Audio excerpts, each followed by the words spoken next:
cette sixième vidéo, comment reconnaître la lettre TO, ZO, la lettre LA, et ensuite les positions dans la phrase, au milieu, au début et à la fin dans les mots. Et à la fin, je vais te donner des notions sur le déterminant en arabe. Et on commence. Si c'est la première fois que tu nous découvres, prépare ton cœur, on va commencer. La première lettre, la lettre initiale, nous avons ici la lettre TO, la lettre ZO, la lettre LAM, la lettre TO, la lettre ZO, la lettre LAM. Tu peux voir la lettre TO et la lettre ZO ont la même forme. Ce qui les différencie, c'est le point qui est en dessus du corps principal de la lettre TO. Ensuite, tu es capable maintenant de reconnaître la lettre TO, la lettre ZO et la lettre LAM.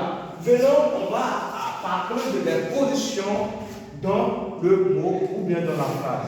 La première, nous avons 3 positions de 4 positions au début, au milieu et à la fin. Ici, nous avons la lettre TO à la forme isolée ou bien à la forme isolée. Ici, nous avons la lettre TO au début, lorsqu'il va s'attacher à droite. C'est comme ça qu'on écrit. Ici, nous avons la lettre TO au milieu du mot. Il va s'attacher à gauche et à droite. Ici, nous avons la lettre TO à la fin du mot ou bien la lettre TO à la forme isolée. Ici, nous avons la lettre ZO.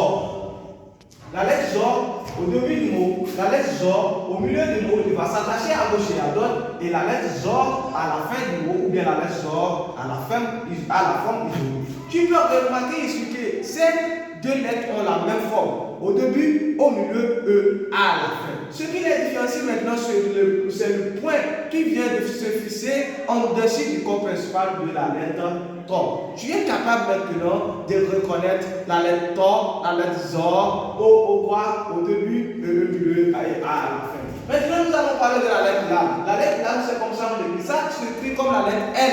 De la forme renversée. Ici, nous avons la lettre N au début, la lettre N au milieu, ça s'attache à gauche et ça s'attache à droite. Et ici, nous avons la lettre N à la lettre LAM. Ce n'est pas la lettre N, la lettre LAM. Excusez, la lettre LAM au début, la lettre LAM au début du mot, la lettre LAM au milieu du mot, ça s'attache à gauche et ça s'attache à droite. Et la lettre LAM à la fin du mot. Maintenant, nous allons parler des déterminants. Avant de parler des déterminants, essayez de lire ce que nous venons de voir dans une phrase ou bien dans un mot. Ici, nous avons ça.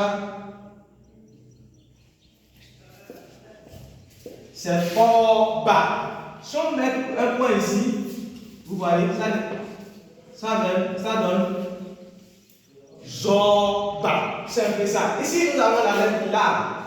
Au début, avec la lettre BA. Fatiha avec Shedda, ça donne Louba. Louba, c'est un peu ça. On a fini avec ça.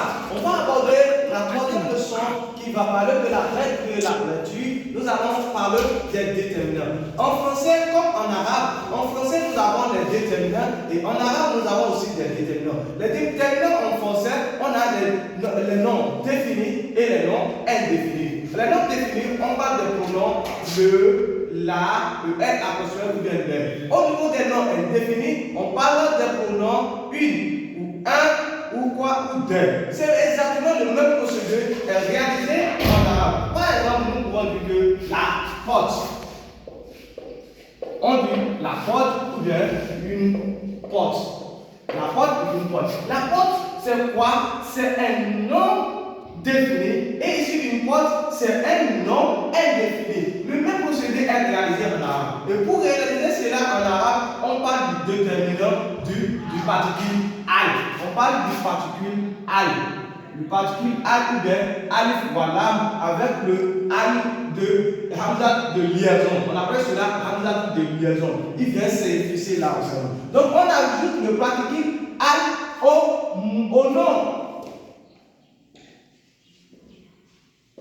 Ça va donner al-ba, mais sur le al va s'ajouter dedans, ça perd son terminus. Ça perd son terminus et ça va donner al-ba. Al-ba, vous voyez, c'est quoi? C'est la porte. Baboun. Baboun.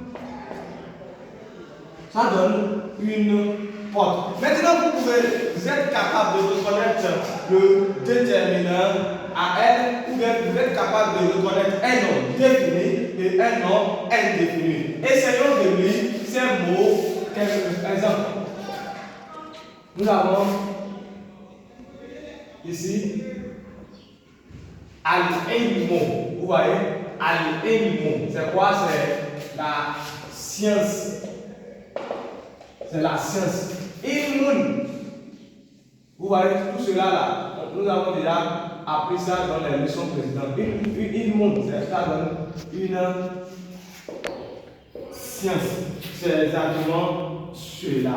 Et maintenant, si c'est la première fois que vous venez de découvrir l'Institut Al-Alam, n'hésitez pas à s'abonner, à cliquer sur la cloche de notification pour ne rien rater des prochaines vidéos. Et les personnes qui ont suivi la vidéo jusqu'à la fin ici, j'ai un cadeau spécial pour ces personnes. Le cadeau, cliquez sur le lien qui est dans la description. C'est quoi le cadeau? Je vais accompagner 50 personnes à savoir lire et écrire le Coran. Si tu es là, clique dans la description et tu écris.